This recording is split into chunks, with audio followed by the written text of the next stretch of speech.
Alright guys, as I'm sure you may or may not have heard by now, the Dimebag Darrell estate is ending its partnership with Dean Guitars.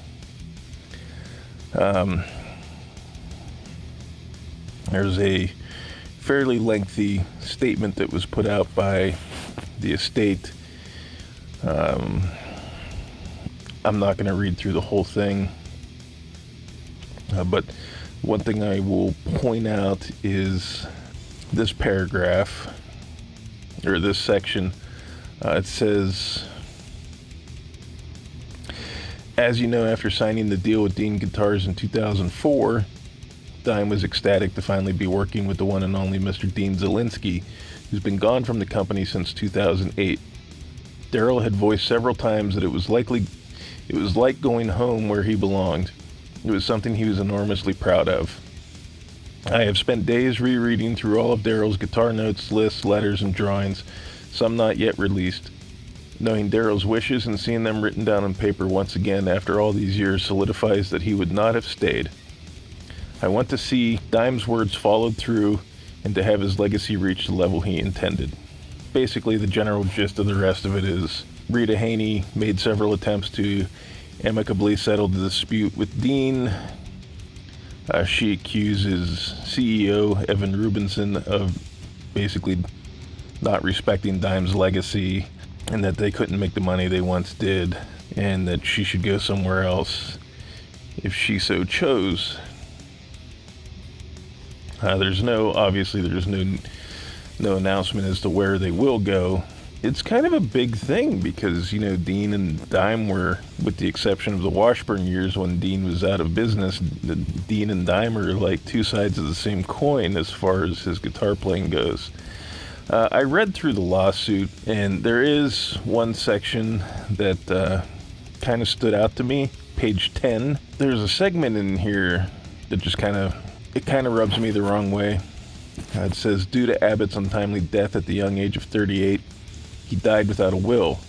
Subsequently, Ms. Haney lost control of the estate and thus management of Abbott's endorsement deal with the defendant Dean Guitars. After Abbott's death, Vincent Abbott, Vinnie Paul, became the administrator of Darrell's estate. Abbott's brother and father together managed the estate. With Ms. Haney conveniently out of the picture, defendant Dean Guitars' then CEO, Elliot Rubinson, used the substantial money from royalties earned by Abbott to manipulate Vincent and water down Abbott's endorsement in the reinstated endorsement agreement. With Ms. Haney cut out, Ms. Haney had no knowledge of any negotiations surrounding the reinstated endorsement agreement or its terms. After Vincent Abbott's death in 2018, the Abbott family eventually reinstated Ms. Haney as the rightful steward of Darrell Abbott's affairs on 6/17/2020. When Ms. Haney began acting as trustee of the estate in June 2020, Ms. Haney learned for the first time that reinstated endorsement agreement reduced the percentage of royalties due to Abbott's estate from that of the original endorsement agreement to a percentage that was unreasonable for an exclusive licensee. I don't want to say that this kind of seems like the widow seeking money, but it seems like the widow seeking money. I have had issues, and I've said as much before in videos on here and on social media. I have had issues with Dean's handling of the Dimebag guitars for years. I kind of felt like it was exploitive. Obviously, he used Dean guitars, but it seemed like they were quick to just put his name on an ML with a design that he may or may not have used and called it a signature guitar.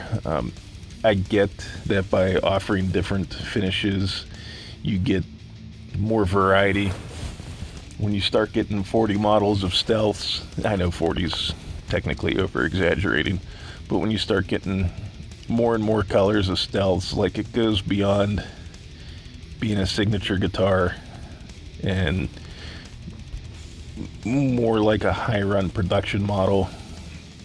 I don't know if that makes sense. It just seemed odd to me. I guess maybe because I associated signature guitars with guitars that the artists actually played, or variations of the guitar that the actual artist played. When you start throwing in all these varieties of flame maple caps and stuff like that, then it starts and you know that the artist didn't play that color, that model or variation. It just seems, I don't know, it just seems exploitive to me. Maybe I'm looking at it the wrong way, but that's just how I feel about it. Currently, Dime is still listed as a Dean artist on the Dean website, and his guitars are still for sale. According to the lawsuit, the thing that doesn't look good in Dean's favor is, according to the lawsuit, the endorsement agreement terminated on April 30th, 2020, and there was supposed to be a 6-month sell-off period to get rid of inventory. And they're continuing to use the name and the models currently. So I'm not sure,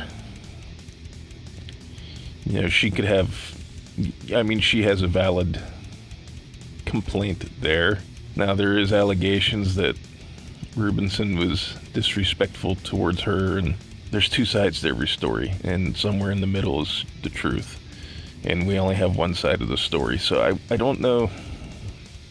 I don't know if busting out the pitchforks and the torches is quite appropriate yet, but if and when the time comes, then hey, whatever. But I think people are jumping the gun here. They're taking this way too personal. Dean Guitars has stayed fairly quiet about the whole thing. I see speculation already. Where's she gonna go? Where's she gonna take the brand? Is it gonna be going back to Washburn? Is it gonna be Solar? Is it gonna be Wild Audio or Schecter? Who knows? I think the wise bet would be to partner with Schecter and start up a brand similar to what Zakk Wylde did with Wild Audio. If they're so adamant about retaining control over the brand, they can do it that way.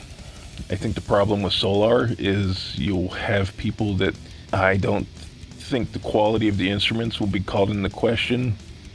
I do think right now, at least amidst the hardcore guitar nerds, Solar's still suffering from the cracked fretboard debacle, and I think some people would take issue with the fact that they wouldn't be able to get a USA made model. It's whatever for some people, but some people are pretty hardcore on that.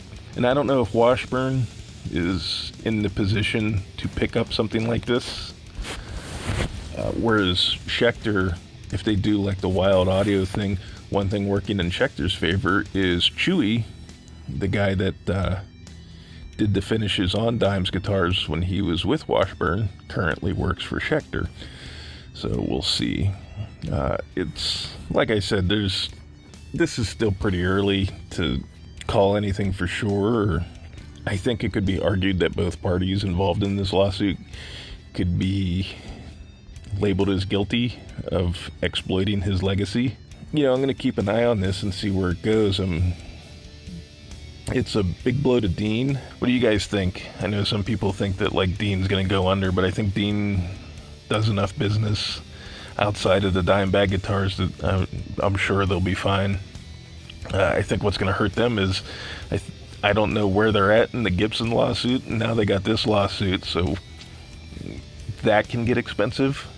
So hopefully for them, they're selling a lot of guitars. But what do you guys think? What's your take on the situation? Where do you think the brand may go now that they're done with Dean? Where do you think they should go? Let me know in the comments below. Let's try to keep it civil and go from there and see what happens. We'll circle back around to this later when more information arises, but until then, like always guys, I want to thank you all for watching, and if you could take the time to rate, comment, and subscribe, because every little interaction helps keep me in the algorithm and grow the channel, it would be very much appreciated.